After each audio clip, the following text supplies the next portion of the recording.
Yo guys, it's your boy Don alongside with my dad. Yo, it's Coffee Sunday. And today we're going to be reacting to WWE Summerslam, which that was probably one of the more, interesting SummerSlams I think we've ever had. One of the best, I think, really in the past. And a lot of plot twists and everything to it all. And that may even cause some drama on Monday Night Raw. Now, we're going to immediately get started with Liv Morgan and Rhea Ripley. Now, at the start of the match, that's the match that I won at, Liv Morgan was basically making Rhea Ripley chase her around all around the ring, and then like a couple minutes later, they would actually finally start fighting in the ring. And on one of the hits that Rhea Ripley took, she dislocated her shoulder. But she was, I guess, able to put it back in place. Yes. And then it kind of popped out again. But, as you know, Dominic Mysterio screwed Rhea Ripley again, basically making Liv Morgan retain the title. By the way, that's only like one out of the two wrestlers that retained their titles at SummerSlam, fun fact. But we'll get to that second one here later on in this video. Then, since they didn't cut it off air live, they showed Liv Morgan and Dominic Mysterio kissing. Oh my gosh. And that really set the edge off of Rhea Ripley. And you should have heard Michael Cole's reaction to it. It was fun. And Pat McAfee's reaction to it. It was hilarious. I mean, to be fair, Dominic Mysterio didn't screw over his dad. And now he just screwed over his Rhea Ripley. I'll just say Rhea Ripley. Mammy. I mean, we know. We know who the real Mammy is now. You know, Wade Barrett and everybody, it was kind of funny during the pre-show and everything. Wade Barrett was talking about this match and everything. And, this match had a lot. I actually thought Rhea Ripley was going to come back or actually win this just because, she lost that title on bad terms of everything. She had to give it up due to an injury. And, I thought it was going to be really one of those things that really set over. And then Dirty Dom, you didn't know what really side he was on. Now, the reason he took the chair from Rhea during the match is for disqualification purposes, that he didn't want a disqualification because it was no set rules where there could be a chair used or anything of that nature. That being said, then all of a sudden you see when the ref's not there, the chair's back in. Voila, Dirty Dom is able to help Liv Morgan, and voila! What has he been doing these last 4 months? He's been canoodling with Liv Morgan. So there we go. So is this the start of a different Judgment Day or a different group? It's going to be rather interesting to see what happens there. Does Rhea Ripley and Uso finally team up? I think a lot of people want to see Mammy and Jey Uso team up as a team. And Jey Uso wants to bring her to the Waffle House, guys. Don't tell Buddy Matthews that. That being said, let's see what pans out of that. It was a good match overall. I give it an A+. Just for, you know what? I don't care that I lost that match in my predictions. I give it an A+ just because of the drama right there. It's like the men's soap opera of Days of Our Lives. So I give it an A+. Maybe at the start, the match itself, I could probably give it a B. So that could be a little disagreement. Maybe B+. I think it's gonna have to get upgraded to a B+, maybe an A-, save for the ending though. The ending is I wouldn't want to say shocker. It could have, some people could have probably predicted that Liv Morgan and Dominic Mysterio would have kissed on live television. Oh well, on Peacock, because that's what it was on. It wasn't. It was on streaming. Yeah. Yeah.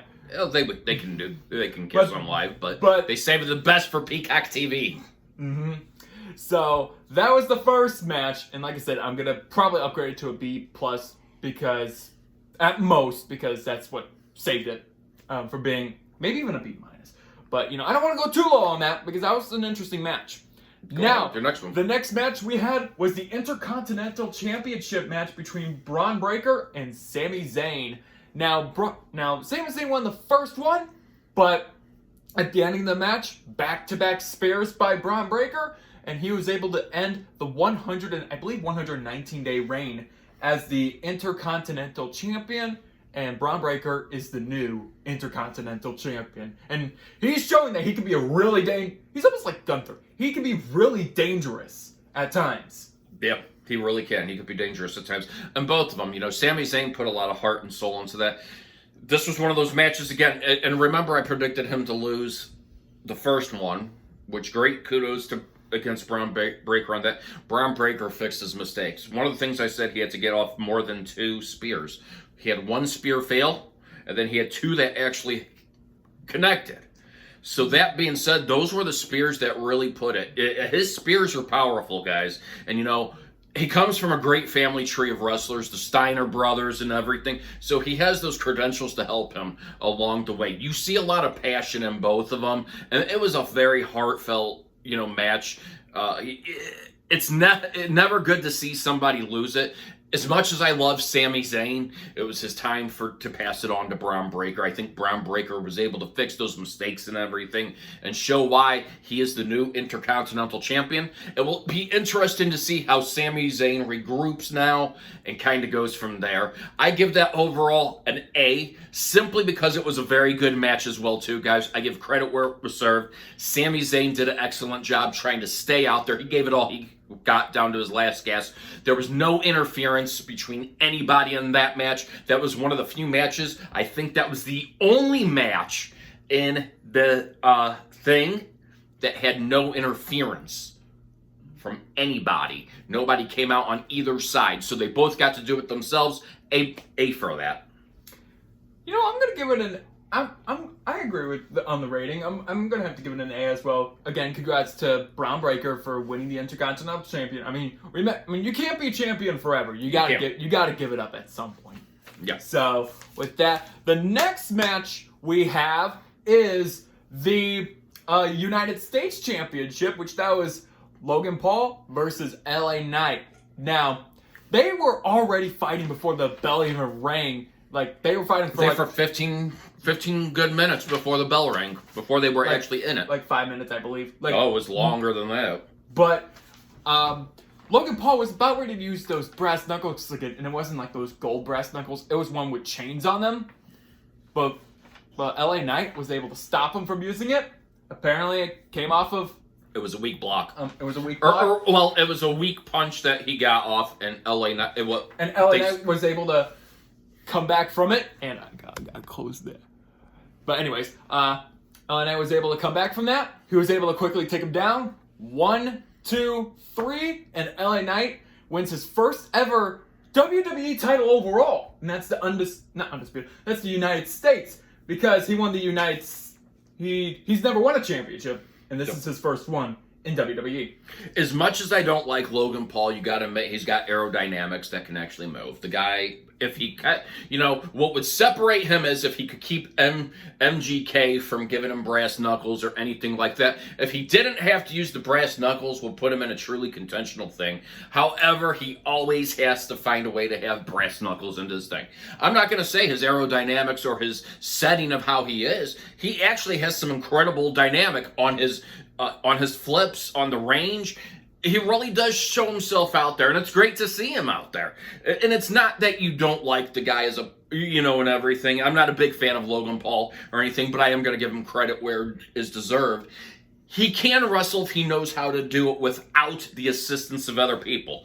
LA Knight, this was one, we had this where he went after the Roman Reigns, he went for the title, and then he got his feet here. A lot of people didn't know who LA Knight was before 2022, 23. 23 is really when he really started getting his name out there, and it's a great backstory to LA Knight. The heart, the passion, you can see it out there with his wrestling.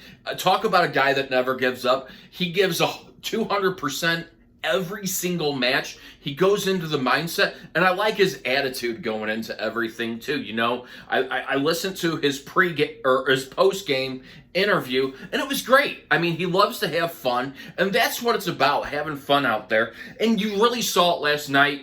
I think the whole world was on his side, and you know what? I want to see how long he stays United States champion. I think he is set up for great. Don't ever underestimate, despite the age of LA Knight, I think he's here for a while, guys. And get ready to say an LA Knight, yeah! And I love how he brought the Prime vehicle back and smashed out the window as well, too, guys. That's a cake topper. A+ for that match, guys. A+. That was a wonderful match. Great job by LA Knight to be able to still stay there while it was a weak hit possibly from the brass knuckles to fake it and show that he was still there and he caught Logan Paul off guard and won.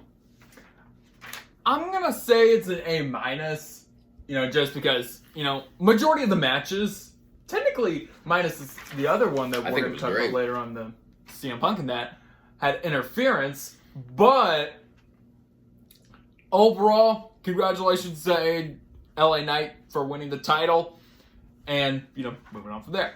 So now, here's our other women's championship match. This one was Bayley versus Nia Jax, and Nia Jax just dominated.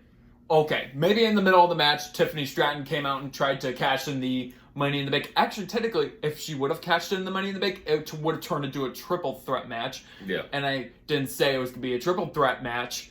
I'm saying, Nia Jax was going to win, but then Tiffany Stratton is going to basically betray her, cash that in, and win the title herself. But that didn't happen, so that's really where that goes. So what do you got for that one? It was a very good match on both sides. Bayley was very good. I think what really hurt was when Tiffy Time came out. I think the focus, the concentration, that really helped Nia Jax. And was Tiffy Time trying to make it a triple threat match instead of, we won't ever know, because the Money in the Bank that she won got kicked out of her hands, I believe, by Bayley or whatever, or I think she was going to go cash it in. That being said, I'm still not convinced 100% that Nia Jax and Tiffy Time is really on Nia Jax's side here. She's trying to see where the weakness is in between, and maybe she thinks that she has a better chance against Nia Jax. Overall, both wrestlers, and this is what I said Bayley was going to retain. It was a fight. It was really, really a fight. There is no hard feelings on this. Nia Jax deserves it as much as Bayley. The last year and a half, Nia Jax has gone through a lot, trying to show herself. She wins the Queen of the Ring. That Annihilator, guys, getting 3 of those off, unfortunately, sets a tone. Unfortunately, Bayley's not able to stop that. I give that match as well, even though Tiffy Time came out. I give that match an A+. I mean, in my opinion, I almost looked expected that Nia Jax was probably going to win it, so... Call me biased. Didn't look like she was winning until Tiffy Time.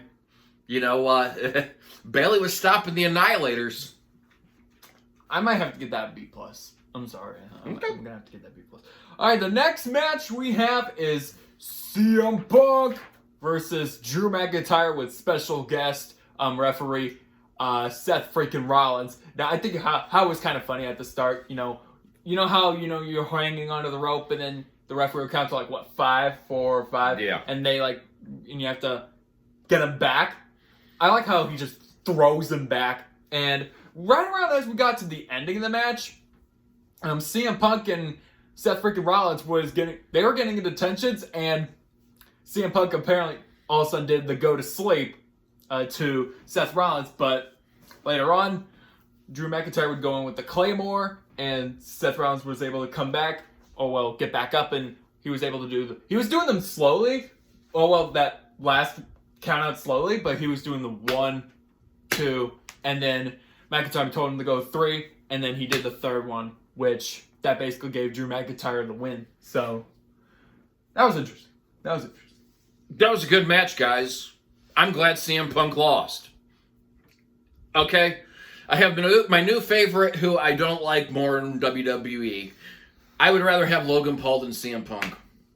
CM Punk is a proven... I think he's there just to talk trash.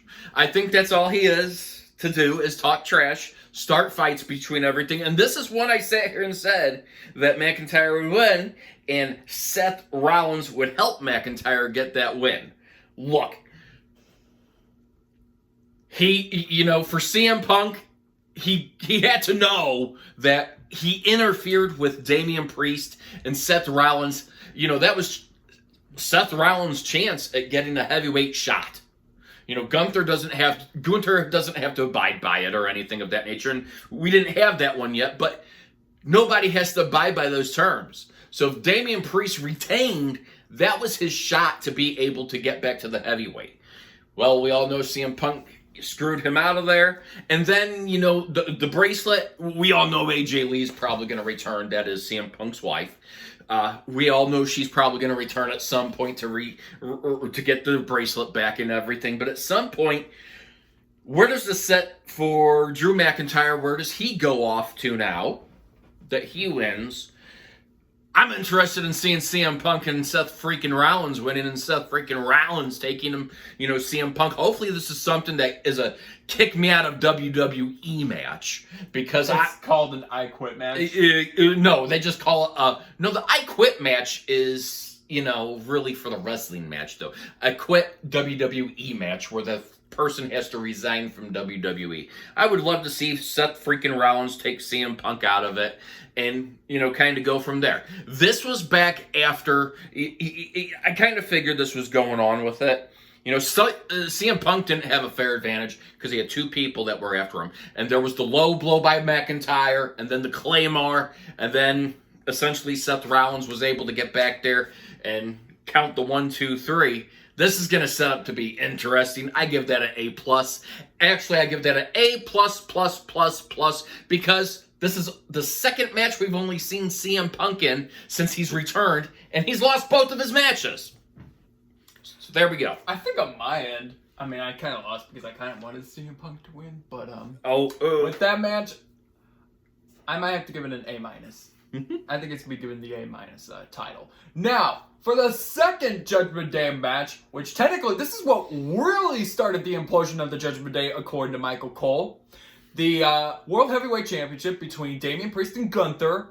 And, that was a really good match, honestly, in my opinion. But as Damian Priest was getting ready to pin Gunther, Finn Balor, for some reason, came out and put Gunther's leg on the rope. Well, before he did that, he was actually motivating Damian Priest. Well, it looked like he was trying to help Damian Priest. And then Damian Priest rolled that extra over. I'm not sure if he thought he was going to help with that. And then that's when he started. That's basically when he turned on Damian Priest and, basically costing Damian Priest the match.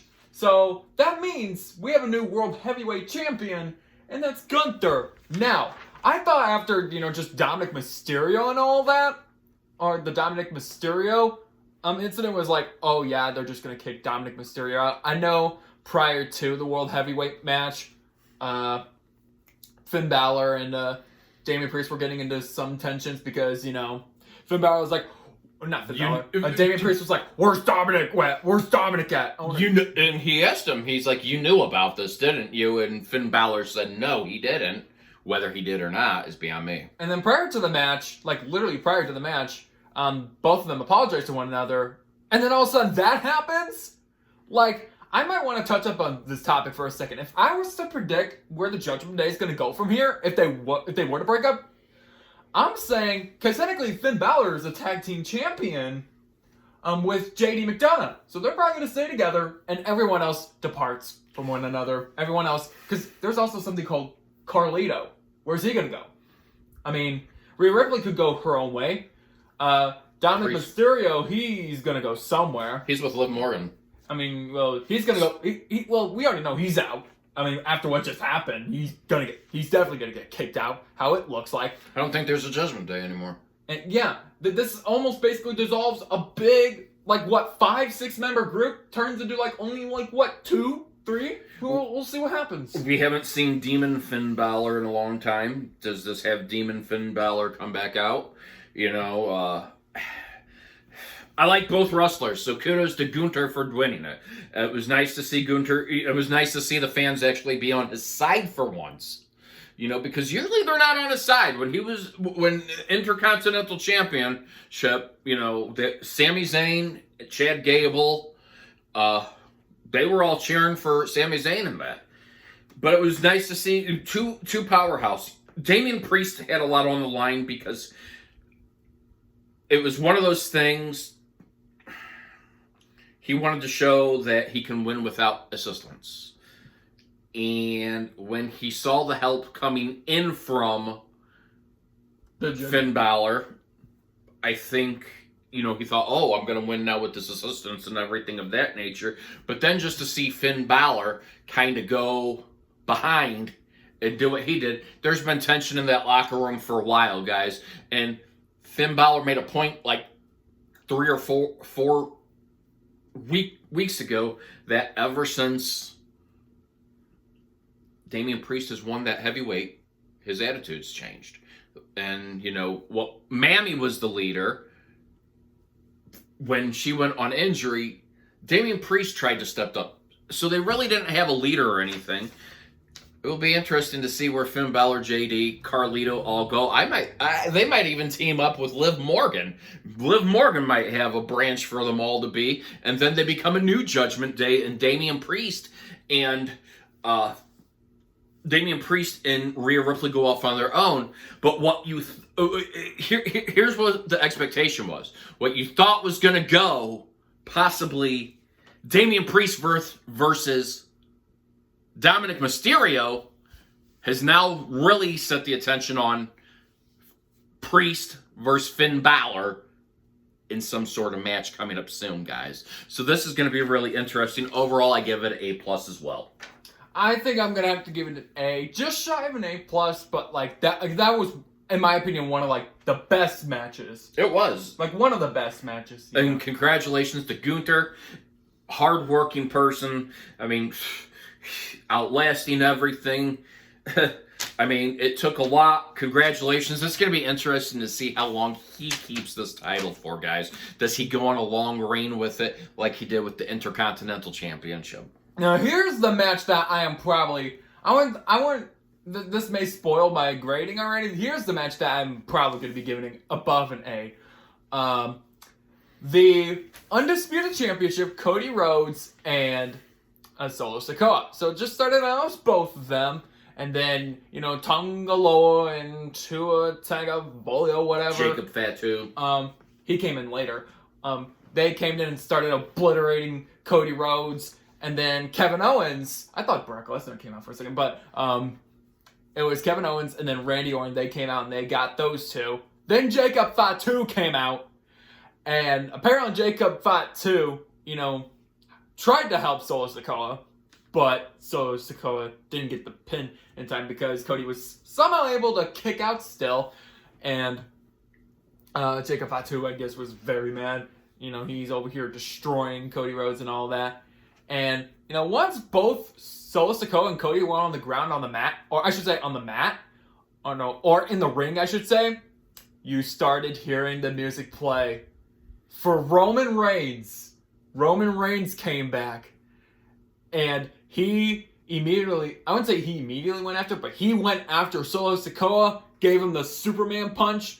He spared the heck out of Solo Sikoa, and once Roman Reigns got out of the ring, Cody Rhodes was able to give Solo the crossroads, and while Cody Rhodes pinned Solo Sikoa, he stared down Roman Reigns, and Cody Rhodes was able to retain the Undisputed Championship.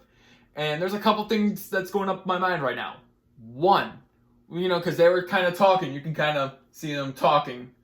So, there's two things up my mind what they could have probably been saying. One, Roman could have probably said, hey, congratulations on being solo. Because, again, like I said yesterday, that's not the bloodline he envisioned for Roman Reigns. He didn't want these two, whoever the heck their guys are, and Jacob Fatu on there.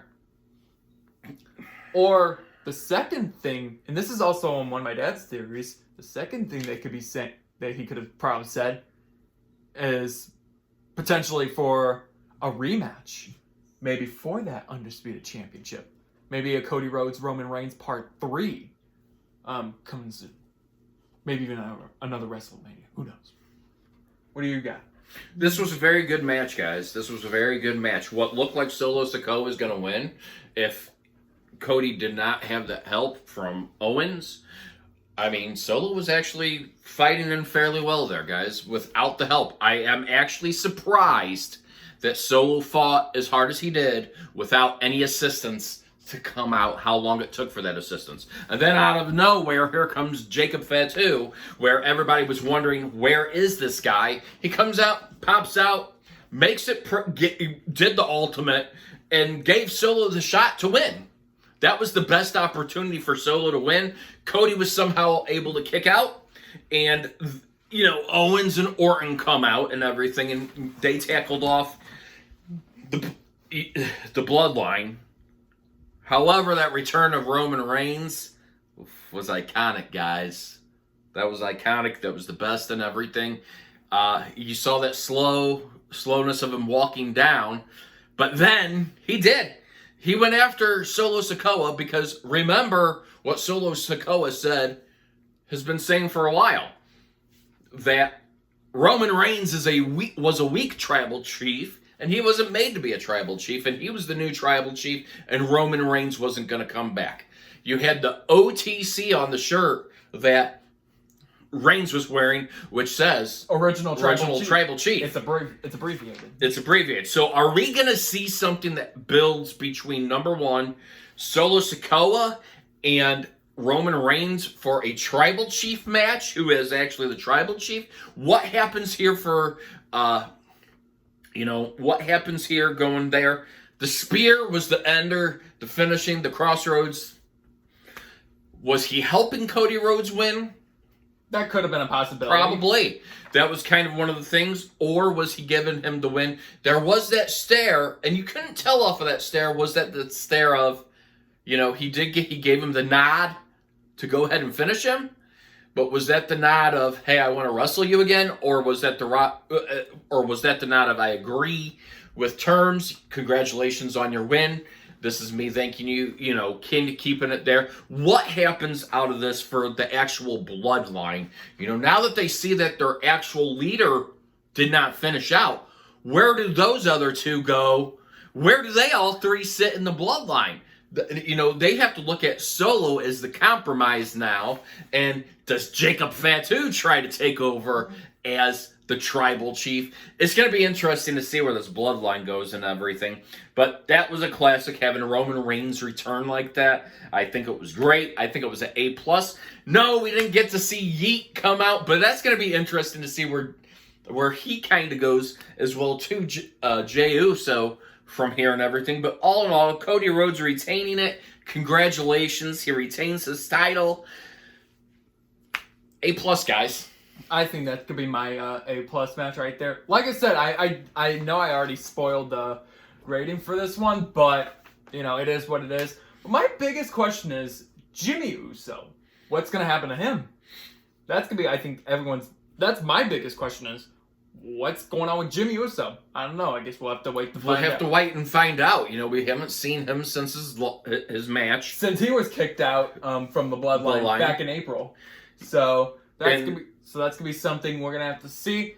And it's been interesting, guys. This is gonna be interesting to see what happens all the way around. I think they're doing some very good plotting around here, and it's gonna be very interesting to see everything. Yeah, it didn't work out my way on a lot of the matches. This time around, I lost a lot, but it was well worth the loss to see everything. I think we got to see a lot of stuff. Jelly Roll performing was a great thing out there. I mean, he did excellent as well too. I think there was a lot of great out of this. This is by far probably one of my favorite SummerSlams I've ever watched in history, guys. So let us know how you liked, if you watched SummerSlam.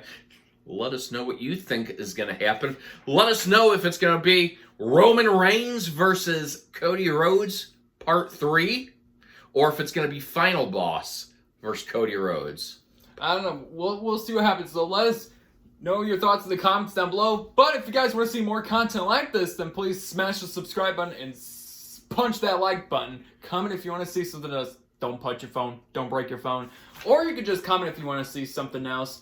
And and later on in August, because technically on the 31st, we'll be doing a Bash in Berlin prediction, because that's going to be the next WWE event. And it's actually the first one in Germany. So that's going to be huge, guys. So we'll see if that's a huge one as well. But until then, we'll see you guys in the next video. Peace out.